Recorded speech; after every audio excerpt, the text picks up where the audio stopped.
হুঙ্কার জানিয়ে চলছে প্রতিবাদ। ফিলিস্তিন অ্যাকশন গ্রুপকে নিষিদ্ধের প্রতিবাদে উত্তাল যুক্তরাজ্যের লন্ডন। শনিবার ডিফেন্ড আওয়ার জুরিশ সংগঠনের ডাকা কর্মসূচিতে যোগ দেয় প্রায় ১৫০০ মানুষ। গ্রেপ্তারের ঝুঁকির পরও ফিলিস্তিনের সমর্থনে তারা জড়ো হয় পার্লামেন্ট প্রাঙ্গণে। পথে নামতেই পড়ে পুলিশের বাধার মুখে। শুরু হয় তর্ক বিতর্ক ও ধস্তাধস্তি। কয়েকজনকে আটক করে নেওয়া হয় হেফাজতে। সামাজিক মাধ্যম এক্সে হামলার ভিডিও প্রকাশ করে প্রতিবাদ জানায় এ সংস্থাটি। এতে দাবি করা হয়েছে গাজায় গণহত্যা বন্ধেই তাদের এমন আয়োজন ছিল। লন্ডন প্রশাসনের এমন কর্মকাণ্ডে ক্ষোভ জানিয়েছে আরও অনেকে।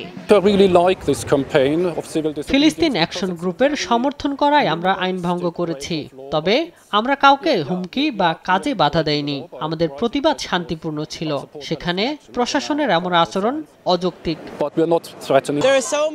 আমাদের লোকজনকে প্রশাসন আটকে রেখেছে। এসবের প্রতিবাদ জানাই। গাজায় গণহত্যার প্রতিবাদ করায় আমাদের সন্ত্রাসী বলা হচ্ছে। এসব কি মেনে নেওয়ার মতো?